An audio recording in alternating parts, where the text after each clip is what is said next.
4 nations are over the line for next summer's European Championships. I'll tell you which countries they are, and I have my latest round of predictions coming up next.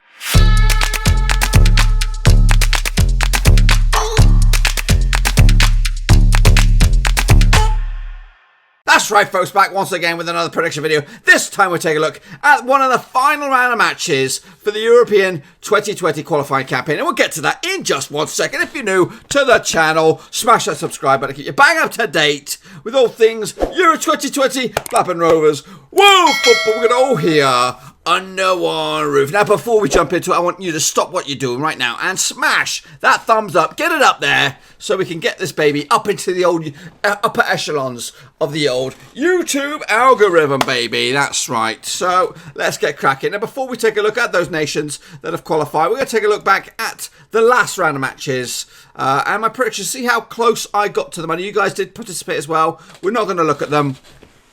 We're going to save that sort of stuff for the actual tournament when it takes place next June. But I do appreciate you guys with your predictions. A lot of you guys did have some close to the money marks, but let's take a look at how I got on first and foremost. Here we go, folks.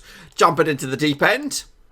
Just a recap. England did take on Montenegro, and boy, oh boy, didn't they put up a bit of a barnstorming performance. 7-0 final score, and today, I think I have the right columns. On the left-hand side is my prediction. I actually predicted a 4-0 win for England. I went big, but it didn't go that big. And that win for England puts them into the tournament next summer. So they're over the line. So congratulations to them. Joining them will be the Czech Republic, who did take care of business against Kosovo. I've had a lot of comments and words of wisdom by Kosovo fans on the channel, thinking that they were going to do it, and I was unlucky. I'm pretty feel sad for them because they were the surprise package for me in this tournament. I didn't think they would do as well as they did, but unfortunately the Czech Republic beat them 2-1. Final score in the day, and I got this one bang on the schnorskis, boys. Bang on the flipping nose.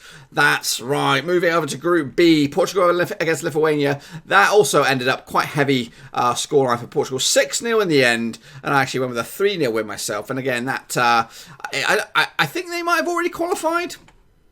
Out in Group B, they have 14 points. I think they're already there. I think it's just they're going to try and figure out technically where they're going to fall in this tournament. So they've still got a game to go to kind of really put the icing on the cake for Portugal. But I think they qualified via the Nations League anyway. Serbia took care of business against Luxembourg, who have been another surprise package. They've competed this season, scored a few goals. Final score in this one was a 3-2 victory for Serbia on this one. I actually went with a 3-0 win. So we've got the right amount of goals for them. Didn't think Luxembourg would be as competitive as they did. Moving to Group H now. And again, out of that group, the only 100% qualified team is Ukraine. But I believe Portugal are there as well. We'll confirm that maybe later on. Over into Group H now. 2 other nations out of this one. Turkey are one of them after they ousted Iceland into that qualifying spot. 0-0 on the day against Iceland. I actually went with a 2-0 win on that one. Albania and Andorra, the Battle of A's, and there's a 2-2 draw. Couldn't separate the two sides at all. Bit of a pickup, that one, for Andorra. 4 points on the board, but Albania will be a little bit miffed.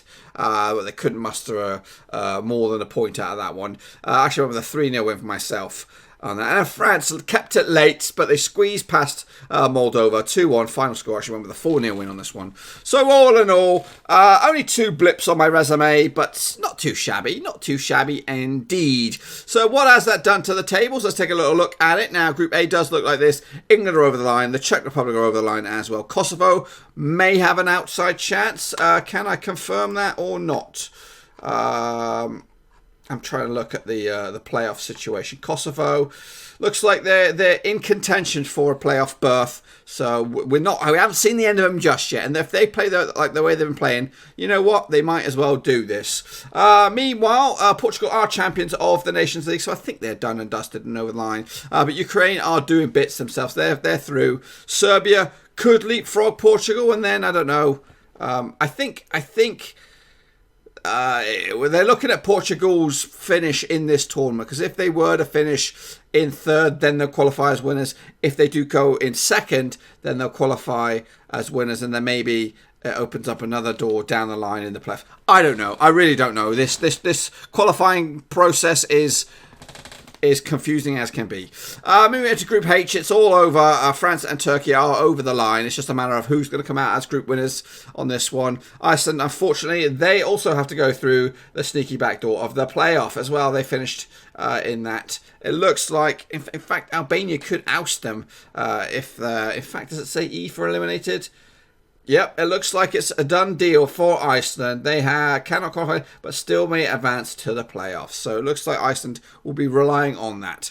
Anyway, folks, let's kick it on further to take a look at the next round of matches, the final round of matches for these nations that was covered today. And we're going to open up the woodwork and take a look at Bulgaria against the Czech Republic. Now, they've duked it out a few times over the years, going all the way back to the millennium. That's right, 2000. The last 6 games, 5 wins for the Czechs, 1 draw for Bulgaria, 0 wins. Now, what about if they just played in Bulgaria? Well, they played only a couple times in Bulgaria, and it's been 2 wins for the Czechs, both of them 1-0. The last time that result happened was back in 2013. Coming into this, though, Bulgaria have just picked up 1 draw out of the past 6 matches. Czech Republic, though, have picked up 2 defeats along the way, losing to Kosovo and to Northern Ireland in a friendly. They've beaten England quite recently as well, so not too shabby indeed. For me, though, again, the Czech Republic are over the line. Bulgaria might be trying to at least save a bit of grace here, but ultimately I think it'll end up all square, 1-1, which will not do anything really significant for this table. Bulgaria are rooted to the bottom. They're just trying to get themselves... it's between them and Montenegro. And I think Montenegro have played their last game. So a point would do it. That would get them off the table and moving in the right direction. Next up, we have what could be a bit of a cracker here. It doesn't really amount to anything. England will probably play a rotated squad. But up against Kosovo, who have been, like I said earlier, the surprise package in this group. They gave England a game at Wembley, or over in England. That ended up as a 5-3 thriller. 8 goals in it. And it was a bit of a to and fro sort of match. I think they actually took the lead, Kosovo, 1-0. Sterling, Kane, and a big fat OG made it 3-1 before Jadon Sancho hit a double to make it 5-1. And it looked home and dry, but then a couple of late goals by Kosovo to turn it on its head, really, with 35 minutes left to play. But yeah, they've only played the one time. It was a win for England, but it's going over to Kosovo for the first time. So it could be a bit of a daunting occasion. And again, just like the Czech Republic, they're through, they're over the line, they've got nothing really to show face anymore. It's maybe just about getting some other players coming in. Sterling's going to be back, we know that after that little bit of Barney-ness going on over the training camp between him and Gomez. Hopefully they'll sort that shit out and get it better, because England are playing good, and they should be ranked, I think, in the top 4 contenders to win the trophy when it comes back around next summer. So, but for me on this one, I think it's going to be close again, but I'm going to give it to England. 3-2 win. Kosovo will be a little bit downbeat because they just haven't got it. But, like I said, they have a playoff berth waiting in the wings, so we look forward to that. We're into Group B we go, and it is Luxembourg against Portugal. This is the technicality here for Portugal. They just need to get a point or something. Realistically, a point's not good enough. They need to beat Luxembourg, but they should do that, and should do that with quite some comfort. Now, over the years, the two nations have played each other a few times, going back to 2006. 6 victories for Portugal. The last time they met over in Luxembourg was back in 2015. It was a friendly. It was a 2-0 win for Portugal, just a 2-0. If you take a look at the last few games that they've played over in Luxembourg. The closest encounter was back in 2012 as a World Cup qualifying campaign. It was a 2-1 win for Portugal. That's right. Goal scorer on that day. Any surprise? It was Ronaldo in there alongside Helder Postiga. But there was even a monstrous victory one day back in 2004. It was a 5-0 win for Portugal. And again, goal scorer on that day, Cristiano Ronaldo. That's right, he keeps on scoring, and he's just got a bucket load this past match day as well. So it's looking good for them. Coming into this, though, Portugal, 5 wins out of 6. Luxembourg, 6 defeats out of 6. So despite their competitive edge, They are looking to get themselves a bit of a pasting here, and they've lost 35 of the last 42 matches in the European Championship qualifying campaign. So that's a statistic I'm going to throw at you. I think Portugal will win this quite convincingly, 3-1 in the end, and again that will put them on to 17 points. And should be mathematically over the line. And then it'll open up another can of worms for somebody else. Moving over to Serbia up against Ukraine. Obviously, Ukraine over the line. And they're also group winners as well. So they cannot be topped. So I'm thinking they're going to play a rotated squad, rotated 11. Maybe check out some fringe players and all that kind of good stuff. Now, Serbia and Ukraine have duked it out a few times over the years. And it's been all Ukraine. They ain't no slouches. I'll tell you that. Now, going back to 2005, it's been 5 wins out of 5 for the Ukraine, both at home and away. Now, the last time they played over in Serbia was just a 1-0 win. So I'm expecting a similar sort of competitive edge on this one. Serbia will try to win then because mathematically they still have a shot to get into second spot if Portugal were to slip up. They've been known to slip up every now and again, the Portuguese, but they have got that winning mentality in this, so I doubt it will happen. Coming into this, though, Serbia have just lost once out of the past 6 games. That was against Portugal's 6-score thriller. And they've beaten the likes of Paraguay. It's been quite an easy sort of a few matches for Serbia. They've ended the campaign with some softies. Ukraine on the flip side, unbeaten in at least 6 games. And when you look at the grand scheme of things, they haven't lost at all in this qualifying campaign. Will they burst the bubble here against Serbia? Yes, they will. I think Serbia will come into this 2-1 winners and then put a bit of frighteners on Portugal, especially if it's like 1-1 or even 1-0 going into the latter stages. You never know. You never know. Portugal might quake under that bit of pressure. Moving on to Group H now, the final round of matches for Group H. This group has been tight until now. It's done and dusted. Nothing on the line really. Albania, I think, mathematically cannot catch Iceland for third spot. So they are out of the playoff contention as well. They open up there, or they'll finish their campaign up against the world champions France, who left it late against Moldova. They might not have been playing their best, but they are top of the pops as it stands. Just 1 point needed, I think, to become group winners. Up against Albania. Now, the recent record between these two sides, they've played a whole bunch over the years. Go back to 2011, the last 6 matches. It's been 1 win for Albania, 1 draw, and only 4 wins for France. Now, the last few games, though, over in Albania, there's been 2 of them. That's the last time that they did play in Albania was a 1-0 win for the hosts. So this could be interesting, folks. And the encounter before that was just an edgy 2-1 win for France as well. So it's not going to be easy at all between these two nations. I expect a close one. Heading into this. France have just picked up 1 blip along the way. That was the draw against Turkey. Before that, and after that, it's just been 5 wins the 6 games. Albania, though, two defeats at the last 6, losing to France and losing to Turkey. But the draw against Andorra doesn't put a good spin on things. It does look a little bit shitty for them. So coming into this, I do expect, though, Albania to make it a little bit complicated for France. But ultimately, the world champions will come out on top.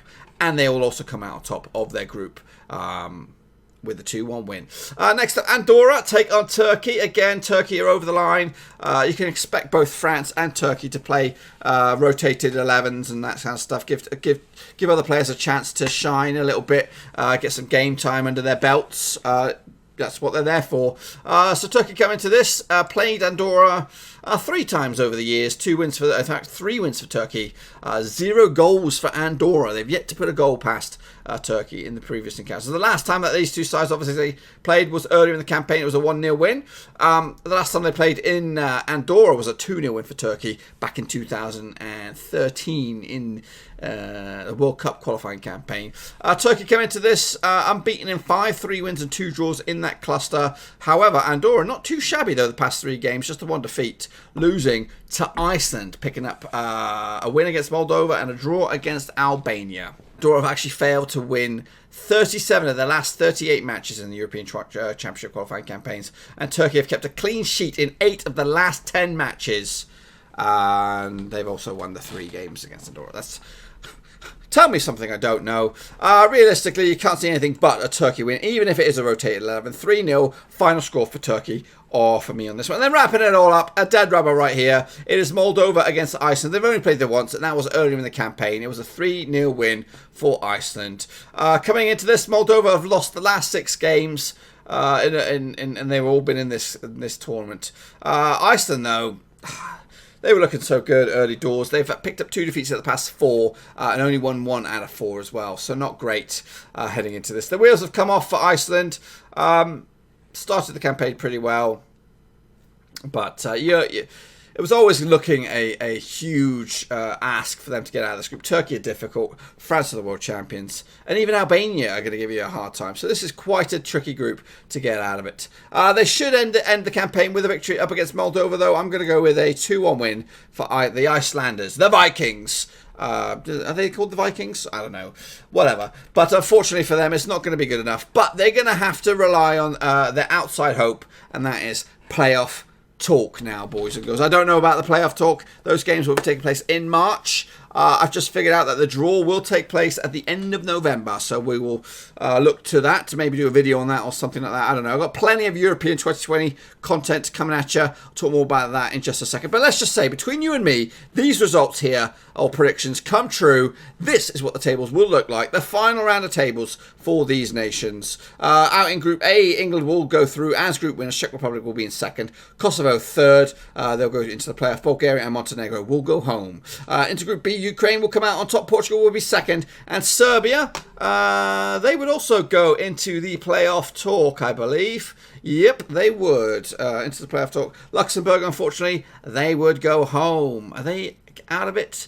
They could still somehow, I don't know how, but they could still squeeze into the playoffs. And that Group D should be Kosovo's. I'm telling you now, when I look at the 4 teams that will go into Group D or League D or whatever the pissing thing is, Kosovo should come out of that. So I expect Kosovo to be there. I'm calling it now. They're going to make it through via the playoffs. Calling it.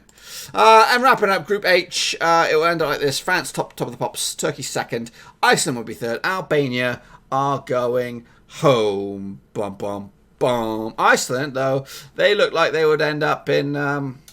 they're in flipping Group A. They'll be in a group alongside Switzerland, as it stands, Bosnia and Wales. That's what I make out of it. But I could be completely wrong. That, my friends, I believe is where I'm going to leave you with those predictions. Like I said, I got plenty more European 2020 content coming at you. I got squad predictions for the 20 qualified nations for this tournament. I'm predicting each 23-man squad that I believe, the players that are going, for the likes of Turkey, for the likes of France, England, Czech Republic, all that kind of good stuff. They will start trickling out on the channel shortly after the final round of matches. And I'm looking at, I don't know when that is. It'll be like November 20th or something like that. So make sure you stick around. Make sure you give this video some love in. And make sure you subscribe to the channel, as this is the one-stop shop for Euro 2020 next summer. So make sure you check me out then. Until then, I'm going to let you get out of here. Be sure to pop back tomorrow for the next round of matches and maybe some more qualified nations. Until then, ciao for now. Thanks again for watching. Please like, share, and most importantly, hit the subscribe button to keep you bang up to date with all things Blackburn Rovers related, Championship related, football related. We've got it all covered right under one roof. And while I still have you, please be sure to check out some of the old videos scattered along here. I hope.